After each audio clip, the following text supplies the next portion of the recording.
Buonasera a tutti e ben ritrovati qui al Grand Central di Mestre, che per il 4º anno consecutivo ospita la rassegna letteraria che porta proprio il suo nome in quanto promotore di questo evento, il Grand Central Literary Festival.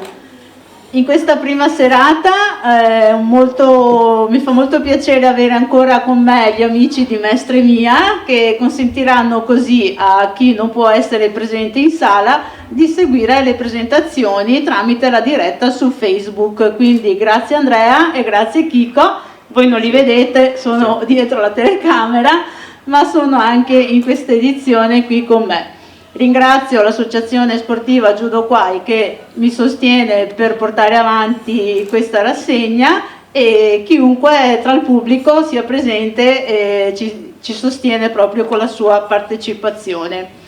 In questa prima serata abbiamo un libro che è una fiaba illustrata, un libro per bambini, ma come ho ripetuto più spesso può essere letta tranquillamente anche dagli adulti perché lancia dei messaggi molto importanti di cui parleremo fra poco con l'autrice, che è Anna Simonato, vedete qui alla mia destra. Ciao Anna, bentornata. Anna è già stata ospite del festival nell'inverno scorso, se non sbaglio, ha presentato il suo romanzo Rita e Marco e adesso torna invece in veste di scrittrice per bambini. E torna anche Michela Manente. Ciao Michela, bentornata, grazie di essere ancora con noi, grazie della tua disponibilità. Michela, che è, sapete, professoressa, scrittrice anche lei, critica cinematografica, ho letto una biografia lunghissima con un sacco di qualifiche, ci aiuterà a scoprire l'opera e magari anche la persona, la vita di Anna, che ovviamente è l'autrice di questo bellissimo libro. Le copie sono presenti qui grazie alla collaborazione con la libreria San Michele per chi volesse procedere poi all'acquisto e approfittare per farsele autografare e dedicare da Anna. Credo di aver detto tutto come introduzione, vi lascio a Michela ed Anna per questa bella presentazione, noi ci vediamo più tardi. Grazie a Silvia, grazie al festival, buonasera a tutti, ciao Anna, un saluto a casa, ciao Andrea, ciao Chicco. Allora io senza spoilerare, ma si può dire un c'era una volta perché è l'incipit, no, con cui cominciano tutte le fiabe di tutte le letterature e le tradizioni del mondo. Ma qui c'era una volta da qualche parte, ai confini del mondo, quindi troviamo subito una localizzazione geografica, c'era un villaggio dove vivevano dei personaggi e questi personaggi sono i personaggi tipici delle fiabe e nelle fiabe ci possono essere personaggi fantastici, soprannaturali. In questo caso i personaggi sono principali degli elfi. E ho voluto subito entrare in media res del libro che presentiamo perché già dal titolo si capisce di che cosa si tratta, no? La bussola degli elfi, prove di coraggio per salvare la natura, storie di chi edizioni, illustrato da Gloria Tundo, è una fiaba per tutti noi, per bambini ma anche per bambini più grandi che ancora sono ammaliati dalla magia delle fiabe, dal mondo fantastico, in questo caso con una veste più ecologica, con un messaggio di tipo ecologico. Vi presento l'autrice di questa sera, appunto, che ritorna al Festival del Grand Central, Anna Simonato, è una docente, una professoressa, abita qui in provincia di Venezia e insegna lingue straniere in un istituto tecnico della provincia di Venezia. Al momento sta anche conducendo con successo, direi, un dottorato di ricerca all'Università di Losanna in Svizzera, che porterà poi una redazione complessiva di un vocabolario storico-etimologico del dialetto veneziano, quindi un'opera, diciamo, che un'opera accademica, quindi con una strutturazione di tipo scientifico, che dalla filologia poi va all'etimologia e va alla linguistica.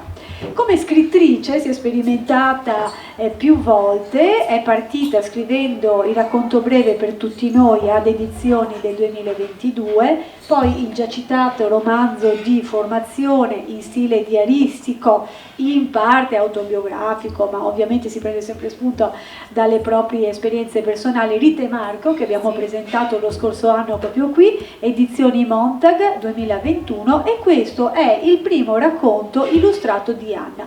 Poi ha scritto numerosi altri racconti che invia a premi e ha ricevuto numerosi riconoscimenti, per cui è un'autrice che è stata premiata anche dai premi e dai concorsi a cui ha partecipato. Questa per la presentazione di Anna Simonato. Uno dei meriti del volume è veramente la redazione della parte grafica di Gloria Tundo, che ci accompagna, oltre che con la lettura, con le parole, con gli occhi, perché sapete che la bellezza dei libri illustrati, degli albi illustrati, che sono un'evoluzione del libro illustrato, è avere anche tutta una parte artistica dedicata all'illustrazione, e questa è pura illustrazione per l'infanzia, per cui un merito del libro è sicuramente aver curato anche questa parte. Volevo condurre la presentazione un po' rapportandomi, chiedendo ad Anna che cosa l'ha mossa, e la prima domanda, Anna, che volevo farti è proprio la tematica, perché di fiabe classiche, di fiabe, diciamo, che tutti abbiamo amato, le tematiche sono sempre quelle delle occasioni più importanti della nostra vita, della morte, del rapporto tra gli esseri, del magico che entra e che comunque fa parte anche delle nostre esistenze, se noi lo vogliamo riconoscere. Però qui c'è un tema particolare, quindi questa è una ecofiaba. Ecco, cosa ci dici di questo? Sì. Grazie Michele, grazie Silvia, grazie a tutti gli amici che ci seguono. E allora, come diceva Michela, sì, questa è la mia prima fiaba illustrata, pubblicata, e la tematica effettivamente è questa, si tratta dell'ambiente e del rispetto dell'ambiente, quindi giustamente Michela parlava di ecofiaba. Ho parlato di questo libro in diverse scuole, e in tutte le scuole, in tutti gli incontri, ho sempre sottolineato il fatto che l'ambiente mi sta molto a cuore, e soprattutto negli ultimi anni ho potuto vedere quanto stia risentendo del nostro comportamento, che chiaramente non è sempre educato, sempre gentile nei confronti dell'ambiente che ci circonda. Di questo mi sono resa conto soprattutto, sembra ridicolo ma è così, attraverso le passeggiate con il mio cane. Perché il mio cane, lo definisco appunto un cane aspirapolvere, mangia di tutto per strada, e in questo modo io mi sono accorta di quanta sporcizia di diverso tipo ci sia per le strade. Per cui questo si è un po' unito al fatto che dovevo scegliere il settore, il tipo di scrittura da portare avanti. Ho scelto la scrittura per bambini, e ho pensato proprio di mandare un messaggio ai bambini, che saranno le generazioni del futuro, per educarli in qualche modo a rispettare l'ambiente. Quindi questa è una delle due tematiche, direi, fondamentali che ci sono all'interno del libro. Non so se svelare già la seconda o aspetto che venga fuori, magari. Sì. Certamente. Okay. Allora, avete scoperto qual è la prima tematica, che è quella appunto, un messaggio forte di rispetto dell'ambiente, e l'altro, dai, diciamolo, perché intanto si capisce anche subito dalla quarta di copertina, quando a un certo punto, no, da quando tra gli elfi si è diffusa una malattia contagiosa. Allora, forse adesso volevo chiedere ad Anna, quando lei lo ha scritto questo, perché se noi, chiedo a chiunque la malattia contagiosa, a tutti viene in mente il Covid, sinceramente, ecco. Però invece in questo libro questa malattia si comporta come il Covid, perché è altamente contagiosa. ma non è il Covid. Di quale malattia parliamo? Sì, allora la malattia di cui parliamo, proprio come si legge nella quarta di copertina, è l'egoismo, che contagia poco a poco gli elfi del villaggio, distruggendo quella che è la situazione iniziale, che è una situazione idilliaca. La cosa curiosa è che, sì, come diceva Michela, l'egoismo si comporta esattamente come si è comportato il Covid, quindi una sorta di pandemia, perché coinvolge l'intero villaggio degli elfi, e io l'ho scritta proprio in piena pandemia, nell'estate del 2020, quando eravamo tutti costretti a casa, come sappiamo, e purtroppo mi sono resa conto cioè ho vissuto direttamente alcune esperienze spiacevoli che mi hanno fatto capire quanto l'egoismo faccia parte di tutti noi, me compresa. E anche questa è una tematica che viene trattata molto quando parlo del libro nelle scuole. Infatti la domanda che faccio spesso è alzi la mano chi non è mai stato egoista o chi non si considera egoista, e tutti, maestre comprese, alziamo la mano. E quindi sì, è curioso questo fatto, questo legame appunto tra questi morbi che per quanto diversi hanno in comune il fatto di espandersi molto rapidamente. Infatti se facessimo lo stesso esperimento alzeremmo tutti la mano, però io che conosco Anna posso dirvi che assolutamente lei non è egoista, anzi io le chiederei, ecco, le sue attività a scuola, non come docente di lingue alle scuole superiori, ha insegnato anche alla scuola secondaria di primo grado ed è laureata in lingue, ma per fare i laboratori, per far conoscere il libro, perché il libro si presta a dei laboratori didattici, scolastici, su più livelli, quindi non solo per le abilità di lettura, ma anche per le abilità di scrittura, ma anche per l'educazione alla creatività. Allora Anna, volevo che raccontassi un po' delle esperienze che stai vivendo a scuola e come conduci questi laboratori con i bambini. Il libro, ecco, diciamo che è pensato per una fascia di età dai 8 anni. Sì, diciamo che è 6+, considerato un 6+, però in realtà essendo scritto in stampatello minuscolo i bambini di prima elementare non sono in grado di leggerlo autonomamente, e poi essendo la tematica impegnativa pensiamo anche con le maestre che la fascia di età più indicata sia quella della terza quarta primaria, quindi 8 anni, 9 anni. E per il momento quello che ho potuto fare con alcune scuole elementari della provincia è quello di presentare un laboratorio, quindi un insieme di attività che le maestre possono modificare e condurre in autonomia durante le ore di lezione, in maniera tale che nel momento poi in cui io vado a far loro visita durante l'incontro con l'autore mi vengono fatte delle domande specifiche per comprendere meglio come è nato il libro e anche perché ho fatto determinate scelte.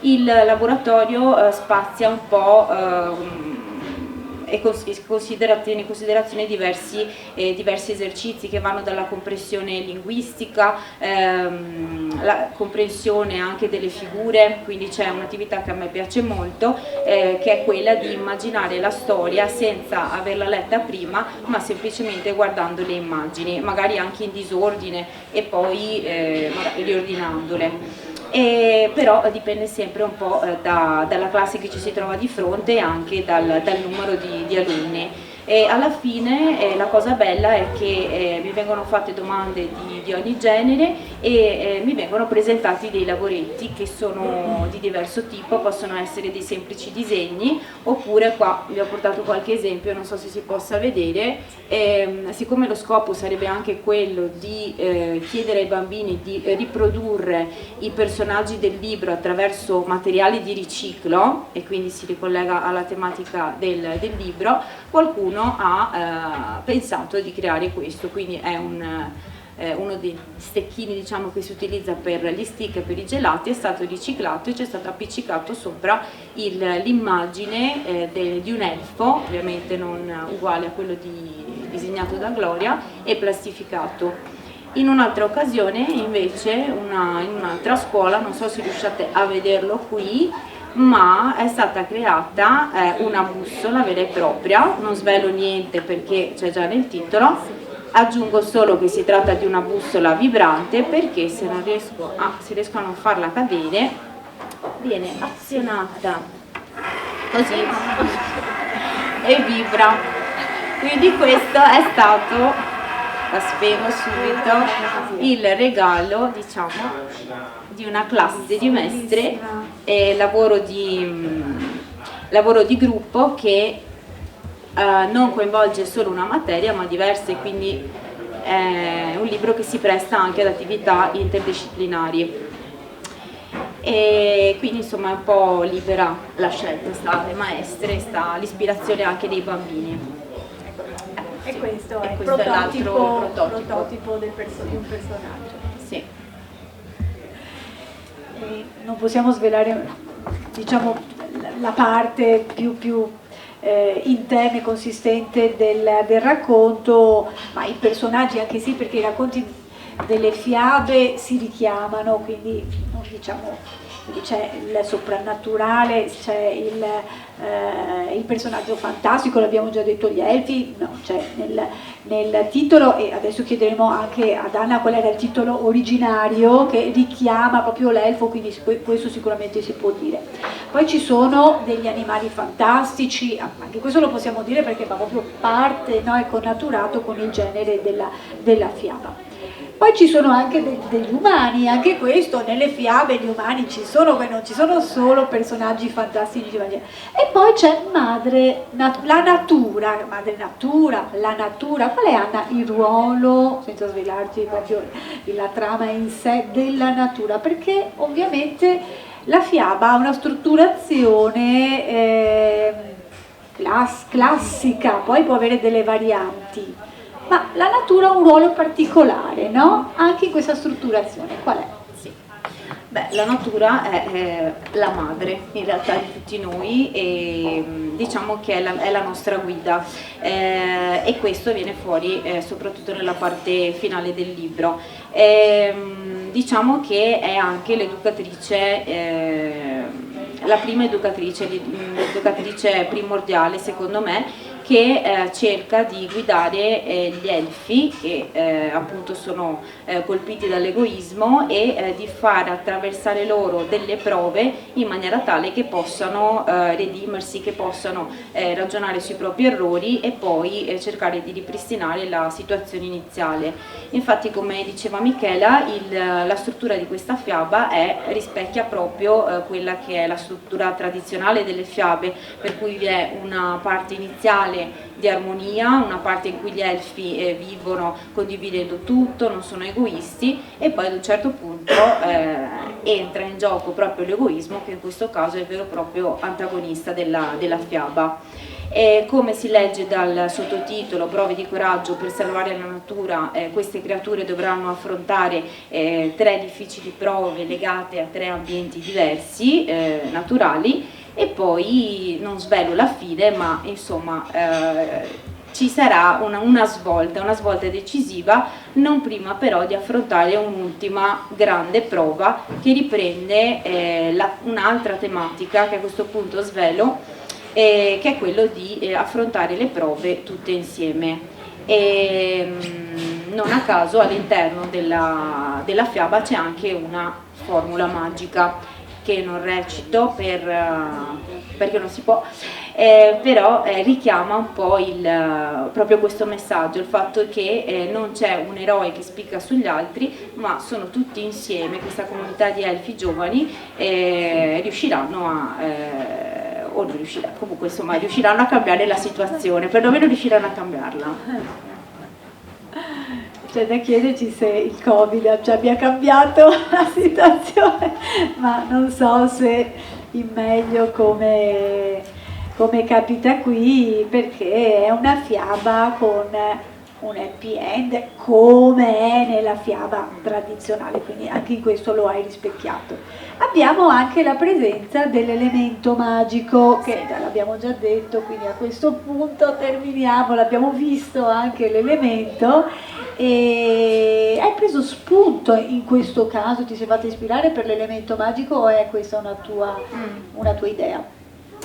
Allora, l'elemento magico è la bussola, che come avete visto nel prototipo è vibrante perché guida gli elfi e li conduce nei luoghi in cui devono superare le diverse prove, e in realtà questo ha a che fare con la mia esperienza personale, questa un po' ridicola, forse un po' ironica, ma il fatto che io non ho il senso dell'orientamento, mi perdo ovunque, quindi avrei bisogno sempre di una bussola. C'è Google Maps, per fortuna. Esatto, per fortuna questa è la mia bussola. In due, guarda, proprio. Ma chiaramente Niente. la bussola in questo caso ha anche un significato metaforico, cioè abbiamo bisogno di una guida, secondo me, morale, che ci faccia capire quello che è il bene, quello che è il male, perché a volte secondo me non riusciamo a distinguerlo facilmente. E quindi questo è un elemento magico, però metaforico in questo senso, perché manca in tanti casi secondo me nel quotidiano la morale. Magari è un po' più difficile da cogliere per i bambini, però siccome abbiamo detto che è un libro che si presta anche alla lettura di adulti, magari chi è più adulto può cogliere anche questo messaggio. Sì, allora a questo proposito, per non lasciare appunto nel nostro dialogo nulla di non detto, allora ricordiamo qual era il titolo originario, sì. Adesso lo diciamo subito.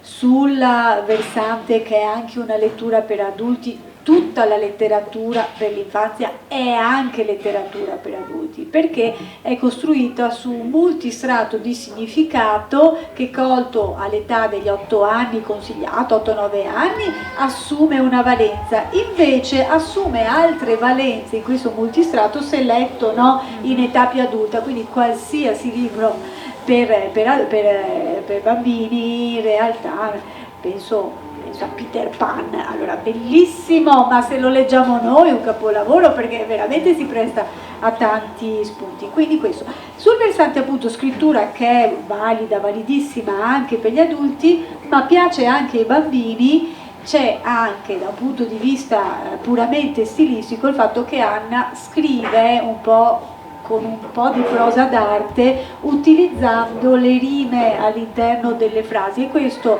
aiuta tantissimo i bambini nella comprensione e nella memorizzazione, e su di noi aumenta il piacere, proprio il gusto della lettura, perché è un'ottima scrittura.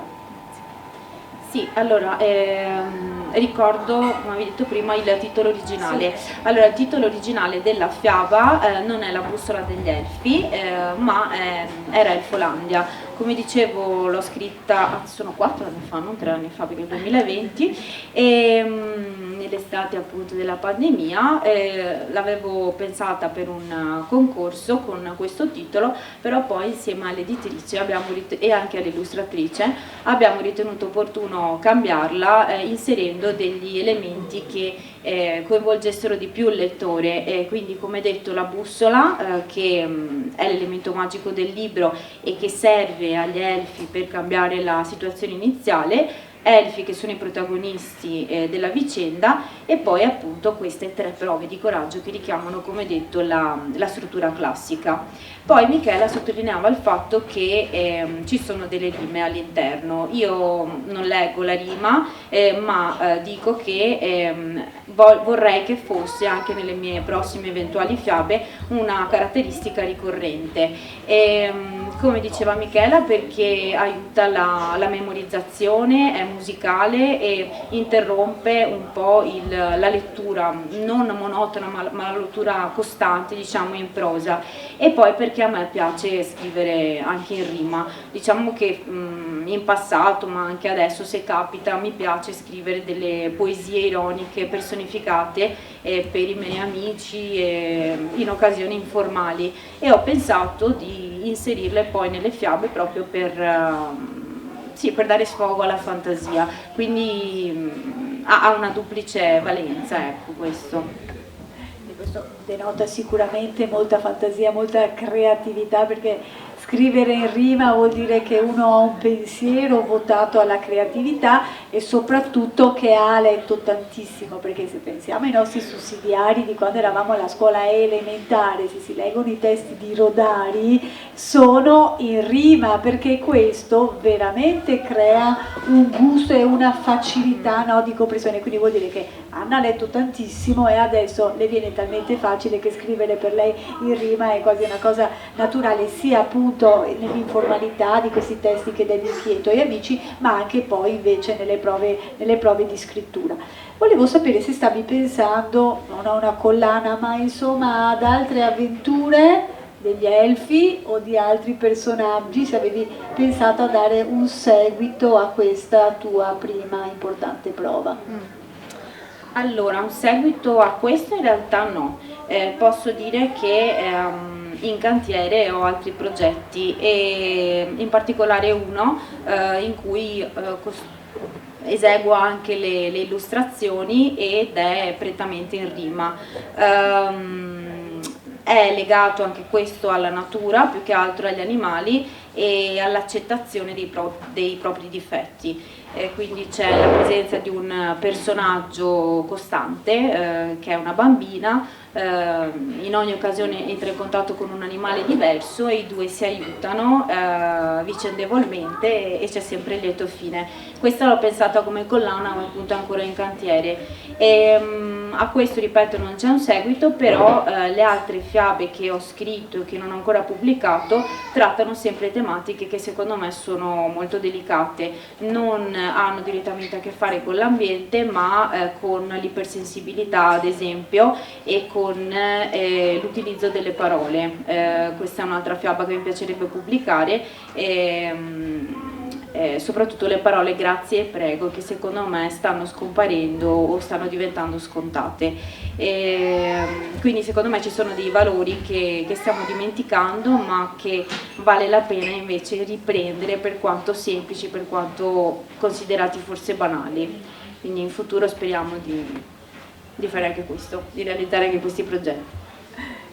Vedete quanto attenta, quanto in realtà sia meticolosa nei suoi pensieri, che vanno ad osservare il mondo e a scrivere dalle carenze, dalle mancanze che abbiamo, quindi sicuramente questo è importante sottolinearlo. Nella collana, nella serie di libri che dicevi, quello che in realtà io la conosco, insomma l'ho vista, molto interessante, perché è una collana in realtà che va a lavorare anche con e per le scuole, perché Anna, oltre ad avere questa grande creatività e a interrogarsi sui problemi o sugli aspetti manchevoli del mondo, pensa sempre alla scuola, proprio di formazione professionale, quindi lei le sue opere le vuole didattizzare. Nel caso della bussola va proprio a scuola e fa i laboratori, invece questa collana ha gli esercizi, quindi i bambini leggono e poi devono anche fare qualcosa. Ma d'altra parte, per sviluppare la comprensione del testo, la capacità di lettura,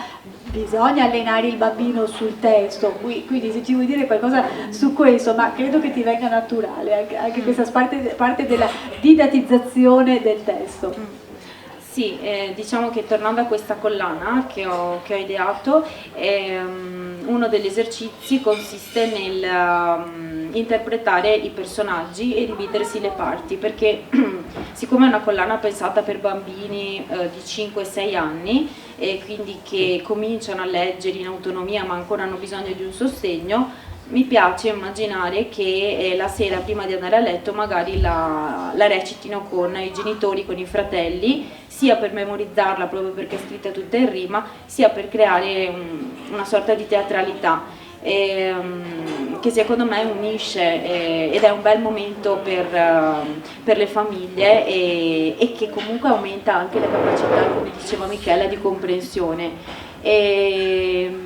Sì, diciamo che mi ispira proprio il fatto di creare delle attività didattiche, è una cosa che mi piace sperimentare molto a scuola e spero, ecco, un giorno di unire questo alle storie che scrivo. Sono due cose che potrebbero andare di pari passo.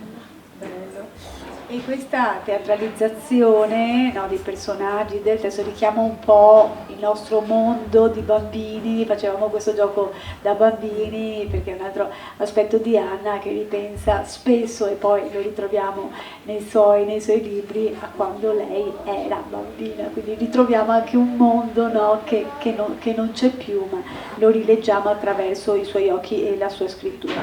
Anche questa sera avevamo pensato a un laboratorio per bambini con delle attività belle, coinvolgenti e pratiche. Abbiamo anche un bambino, ma con uno diciamo perde un po' perché il valore del laboratorio è il gruppo, l'insieme, perché nel laboratorio ci si aiuta, si lavora assieme. Quindi avevamo pensato a delle attività che adesso farò dire ad Anna, un po' per ripassare con i bambini che cos'è una fiaba, perché è un genere strutturato e quindi volevamo con loro rivedere un po' che cos'era la fiaba. Poi l'avevamo pensato non tanto sulla lettura, sì, sulla lettura delle immagini, sì, quelle si poteva fare perché le illustrazioni del libro sono veramente belle, ma poi soprattutto sulla scrittura, quindi rendere loro protagonisti, stimolarli, dargli gli elementi per poi fare in modo che loro producessero, era un po' questa l'idea.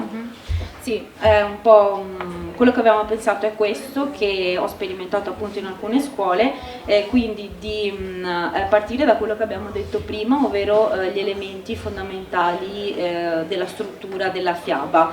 Avevamo pensato di presentare ai bambini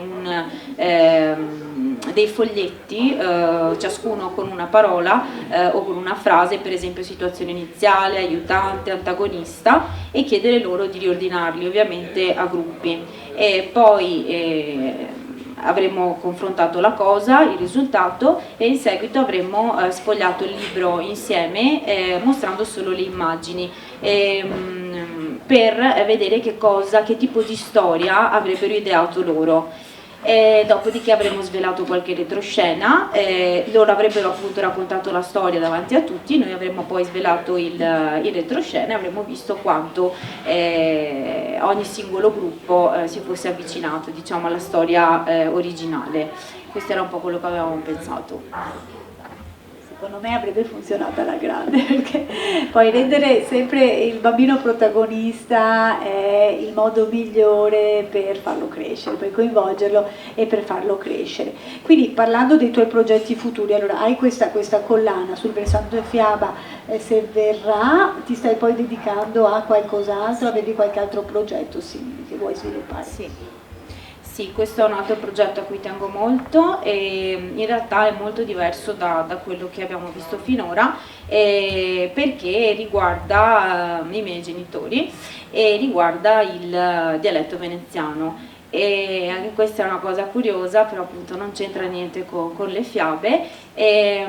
Si tratta di un romanzo che vuole ripercorrere la vita dei bambini di 8-10 anni del secondo dopoguerra e quindi descrive in sostanza come erano le condizioni proprio di vita qui nella provincia di Venezia all'epoca, quando non tutti avevano l'elettricità, non tutti avevano l'acqua corrente, il campanello non esisteva e soprattutto c'erano parole in dialetto che adesso stanno scomparendo. Siccome, come dicevamo, sto conducendo un dottorato che ha a che fare con il dialetto veneziano, l'idea mi è venuta un po' svolgendo questa ricerca e intervistando i miei genitori, quindi mi piacerebbe raccogliere una serie di parole che sta scomparendo, inserirle nel libro e mostrare un po' qual era la vita della Venezia di ormai 70-80 anni fa, perché era completamente diversa da quello che mi raccontano. Quindi è molto interessante perché li intervisto e poi mi correggono e sì, è molto bello, insomma, lo stiamo costruendo insieme, però è un progetto che richiede ancora diverso tempo. Credo che sia fondamentale non perdere il nostro dialetto perché fa parte della nostra identità, però anch'io lo pratico poco perché poi insomma siamo più attratti dalle lingue straniere, siamo sempre curiosi di imparare nuove lingue, invece il nostro dialetto è ricchissimo, per cui io parlo in dialetto solo con mio padre. Volevo sapere se tu sai cosa vuol dire questa parola, perché monaghe, se ti sai cosa vuol dire. Monaghe? Sì. Le suore? Le suore, okay. Sì, ma ma mio papà lo usa per indicare i popcorn. Ah sì, anche. Quindi io quando l'ho scoperto questo che erano i popcorn, perché popcorn non è un termine italiano, e quindi noi in dialetto giustamente abbiamo un termine nostro, quindi, ma ce ne sono tante. Volevi fare qualche esempio di qualche termine che tu hai riscoperto? Sì. Allora, per esempio, l'idea è nata proprio da questa parola che è surtout, che deriva dal francese, e io l'ho trovato svolgendo il dottorato. Ho chiesto ai miei genitori se sapessero cosa voleva dire e mi hanno detto certo, vuol dire ampolliera, quindi in sostanza l'insieme delle sostanze con cui condisci, perché metti sopra a quello che stai per mangiare il olio, pepe, e sta scomparendo, perché io non l'avevo mai sentita, però mia madre lo sapeva e non ci ha pensato molto, per cui ho proprio avuto questo flash che tra una generazione e l'altra stanno scomparendo tantissime parole ed è un peccato, perché tante le usiamo ma tante appunto non si usano più. Io ogni tanto mi cimento e scrivo in veneziano e faccio una fatica, al di là che devo usare il dizionario, il dizionario italiano-veneziano, ma non mi vengono proprio, eppure per quasi tutte le cose che vediamo qua c'è un termine che può essere molto simile all'italiano, ma può essere può essere un prestito completamente diverso, veramente sta scomparendo, perché noi non lo parliamo più il nostro dialetto, e i giovani, i ragazzi meno, perché a scuola, voi sapete, noi facciamo l'inglese dall'età di 6 anni alla scuola primaria, ma anche all'infanzia, adesso i progetti. Poi alla scuola media le 2 lingue, quindi un inglese e un'altra, e alle superiori si perde la seconda lingua comunitaria, si mantiene l'inglese, tranne nelle scuole dove insegna Anna, che ci sono le lingue perché ha un indirizzo, diciamo, tecnico-linguistico, e quindi si coltiva una scuola. Volevo qualche tua riflessione, diciamo, sull'uso delle lingue straniere e come i ragazzi possono impararle, perché si dice che gli italiani non sono bravi a imparare le lingue. Forse è vera questa cosa qua, ma forse anche è un sistema che non ci permette di praticarle, di impararle. Volevo insomma una tua riflessione su questo. Sì, allora intanto secondo me i ragazzi di oggi sono molto più fortunati rispetto a noi, perché con tutti i vantaggi che comporta la tecnologia potrebbero sicuramente intensificare, migliorare la loro conoscenza a casa. Quello che ho visto che funziona su di me, perché a me piace sperimentare e continuare a mantenermi in aggiornamento con le lingue, è o rileggere uno stesso libro in lingua straniera dopo che tu l'hai letto in italiano, o per esempio guardare un film, anche questo che magari sai già a memoria in italiano, nella lingua straniera originale, prima con i sottotitoli in lingua straniera e poi eventualmente senza sottotitoli. E questa è un'attività chiaramente che si può fare a casa. Nelle scuole secondo me bisognerebbe aumentare il numero di ore da dedicare, perché 3 ore alla settimana o 4 non sono per me sufficienti, e poi chiaramente sta anche alla buona voglia, no? alla volontà di ciascuno. Io le adoro, quindi ci dedicherei tanto tempo, però certo. E allora c'è da dire che effettivamente l'uso dei materiali autentici che oggi reperiamo dal web ci aiuta tantissimo nel studio delle lingue, perché possiamo accedere a materiali già in lingua originaria, in lingua originale, che ampliandoci tantissimo le possibilità, dai film alla musica ai video, quindi veramente i ragazzi di oggi sono più fortunati rispetto a quando eravamo noi giovani. La tecnologia, no? Quindi stiamo entrando nella tematica della tecnologia. Anna si è anche occupata un po' di tecnologia perché aveva scritto anche un racconto dedicato a questo, poi se ce ne vuoi parlare, però pare che qui in questa tua fiaba non ci sia, quindi tu la vedi un po' in contrapposizione con la natura, la tecnologia è contro, va contro. Qui non ho trovato nulla, è un ambiente naturale, antinaturale, dove la natura viene scomposta, scombussolata e poi si ricompone, ma qui la tecnologia non c'è, quindi forse per te sono due cose contrapposte.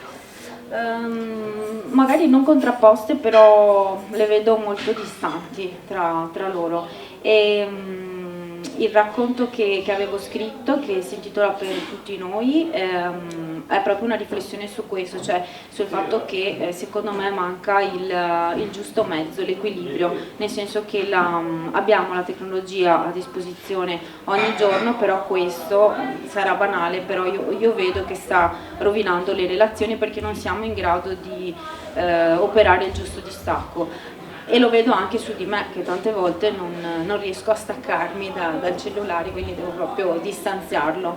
Qui non c'è, no, non appare affatto la tecnologia e diciamo che avevi detto qualcosa prima a cui rispondo adesso, cioè il fatto che secondo me l'elemento più naturale di tutti qui è, lo dico perché c'è anche in copertina, la quercia. Che ha un significato molto importante per me, al di là del fatto che la quercia per me è uno tra gli alberi che rappresenta la saggezza per eccellenza, l'antichità per eccellenza, è un albero che mi piace guardare e che mi ricorda proprio quando ero bambina, perché io mi arrampicavo sempre sugli alberi, mi perdevo e non mi trovavano, ed è una cosa che adesso non so se sia vietata ai bambini, ho suggerito di farlo ma mi hanno detto che non si può, cioè, è pericoloso, però secondo me invece andrebbe fatto con rispetto per la quercia. No, per vivere la natura, per vivere la natura, anche per sentire l'odore degli alberi, per toccarli, non so, mi è piaciuto tanto, mi perdevo. Sì. C'è un movimento di persone che va in giro ad abbracciare gli alberi, in effetti, sì. per sentire il respiro. Ah, signora! Io ne ho adottato addirittura uno. Ecco, ha adottato gli alberi. L'etichetta che ho adottato Quell'albero l'ha adottato e l'ha abbracciato.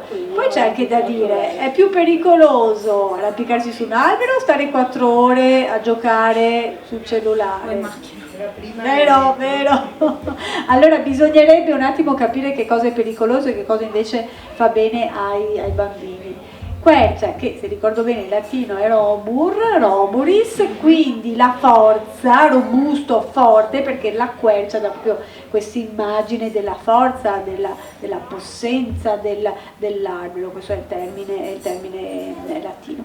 Sì. Mi pare che abbiamo un po' analizzato tutti gli elementi, se c'è qualcosa che non abbiamo detto adesso ti do la parola, poi non so se è previsto qualche domanda, qualche curiosità che volete chiedere da casa o qui al Gran Central, comunque ti ridò la parola se ci siamo dimenticati qualcosa. Dico qualcosa, sì. Sì, volevo aggiungere una mia riflessione su come nasce un libro, perché questo è il primo vero libro, insomma, che considero tale, pubblicato da me, perché al di là della scrittura vera e propria del testo c'è anche tutto il retroscena che secondo me svela un mondo affascinante. Io non pensavo esistessero figure professionali così specifiche che si occupassero di aspetti così anche misteriosi legati alla creazione di un libro, per esempio quella del cromista che si occupa di rispettare i colori delle tavole originali. Quindi per me è stata un'esperienza molto arricchente creare il libro insieme all'editrice, che ringrazio, a Silvia, e anche a Gloria, che ha accettato di illustrarlo e di dare sfogo alla sua fantasia con una tecnica che secondo me è molto delicata, molto ricercata, per cui ecco, al di là della scrittura stessa mi è proprio piaciuto vedere tutta la nascita del libro dall'inizio alla fine, e quindi sì, ringrazio la mia editrice per avermi dato questa opportunità.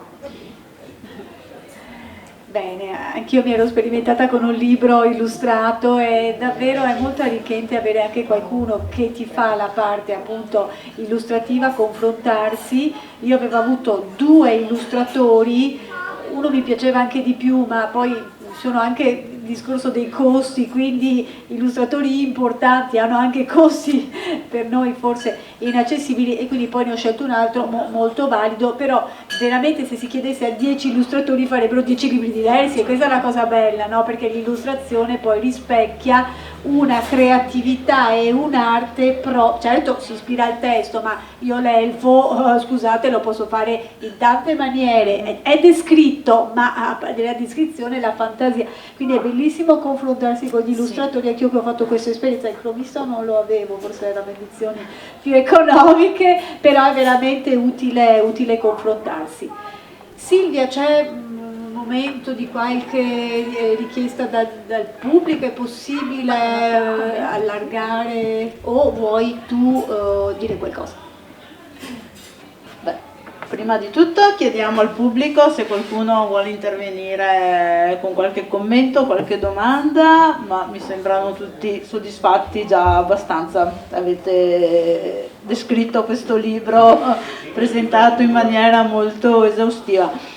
Ti faccio io una domanda, Anna, anche se in realtà forse è una domanda più rivolta all'illustratrice che non a te, perché riguarda un po' proprio i disegni. Quando si è parlato di elfi, io, vabbè, legata, ricordo magari del Signore degli Anelli o di altre storie dove gli elfi sono protagonisti, mi aspettavo di personaggi un po' più specifici, un po' più con queste orecchie a punta evidenti. Invece mi sembra, per quanto ne possa capire io, potrebbero anche essere esseri umani come noi, non solo elfi, cioè in questi disegni potrebbero essere benissimo una famiglia qualsiasi.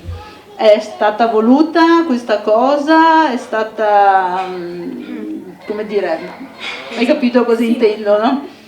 Sì, hai ragione, in effetti sono abbastanza umanizzati e non è una cosa che io ho richiesto nello specifico, perché ho lasciato libertà a Gloria. Esatto, però diciamo che in qualche modo è riuscita a soddisfare un'esigenza mia, ovvero il fatto che qui si parla di elfi, ma in realtà è chiaramente rivolta agli esseri umani, no? La storia, siamo noi. Per cui è stata buona, è stata azzeccata la sua idea di renderli molto simili a noi, perché siamo noi a dover rispettare di più questo mondo, ma è chiaro che nelle storie non si punta mai il dito, no? Contro qualcuno, ma si cerca sempre una metafora. Esatto.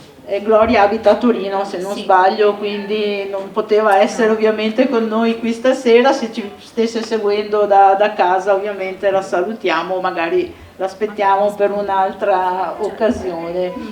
E volevo chiederti, avendo avuto esperienza diretta magari con i bambini, se ti è sembrato che, si dice che loro siano delle spugne, no? Ti è sembrato che recepissero prontamente questo messaggio? Perché magari loro hanno anche una sensibilità a volte più sviluppata di quella di un adulto, vivono più da vicino certe situazioni, per quanto io posso dire, come dicevi te, ci sia un certo distacco adesso dal mondo naturale. Si dice che ci siano bambini che, non so, non hanno mai visto una gallina dal vivo in tutta la loro vita, non hanno mai toccato un albero, non hanno mai camminato a piedi nudi sull'erba. Adesso non so, faccio un po' di esempi che mi vengono così. Hai visto se c'è riscontro, cioè, hanno capito un po' il senso di questa fiaba, il messaggio? Sì, devo dire di sì, soprattutto perché le maestre in generale ci lavorano parecchio. Sì, è più facile per loro capire che è una storia rivolta al rispetto della natura, piuttosto che capire invece il fatto che voglio sottolineare che solo facendo le cose tutte insieme si riesce a cambiare il mondo, a migliorare. È un po' più difficile per quanto lo dica la formula, però qualche maestra infatti ha sottolineato questo, che è stato un po' più difficile coglierlo, ma come ripeto sta anche agli adulti capire questo, spiegarlo. Hai fatto bene a ricordarlo, cioè non siamo noi unici, noi da soli che possiamo, ma tutti insieme possiamo tendere a questo obiettivo.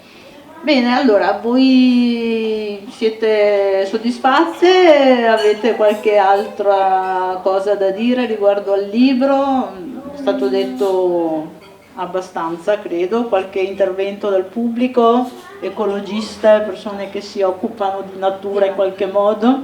Infatti volevo dire che anch'io adoro la quercia, essendo un'appassionata di funghi, Ecco. sotto la quercia si trova il ben di Dio, veramente a livello micologico. Per chi non avesse È un albero sentito, splendido. l'esperta micologa sta dicendo che sotto la quercia c'è un habitat favorevole anche alla crescita di tante specie fungine, quindi è un albero che viene rispettato ancora di più, anche per questo Mi motivo. aggancio, allora, ecco, visto Vai. che la signora diceva prima che, di aver adottato un albero, è un'esperienza che ho fatto anch'io in passato e è una cosa che non ho detto prima, ma tra le attività a cui si può pensare c'è proprio questa, cioè di usare la fiaba come spunto per poi effettivamente agire in maniera attiva, partecipando per esempio alle domeniche ecologiche, nel senso che la raccolta, no, di plastica, di rifiuti dalle spiagge, oppure adottando alberi o anche adottando degli animali a distanza, per esempio quelli in via di estinzione.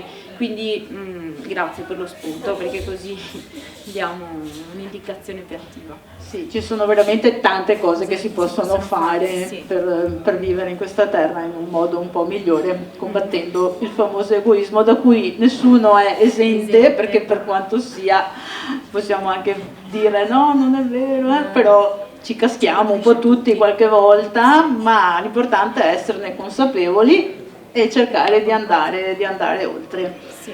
Allora, vi faccio vedere il libro della prossima settimana, in quanto mercoledì 29 avremo il secondo incontro dell'edizione estiva del festival e passiamo dalla fiaba per bambini ad una raccolta di poesia invece di Cristina Ceroni, una poetessa veneziana, e di cui questa è la sua prima raccolta, si intitola Un suono imperfetto, un titolo legato alla sua passione per la musica, per cui anche lei tutta da scoprire, tutta da conoscere. Vi aspetto mercoledì prossimo per il secondo incontro del festival.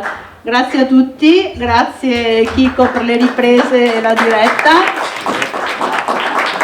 Grazie veramente di essere stati con noi questa sera, grazie Anna. Michela, è sempre un piacere ascoltarti e presentare perché è veramente super professionale, complimenti. Anna, io non ti avrei mai chiesto se avevi progetti in campo perché ero sicura che li avevi conoscendoti, inarrestabile, quindi ti aspettiamo all'appuntamento fisso, dai, l'anno prossimo per la terza volta al Grand Central. Grazie. Grazie a tutti e buona serata.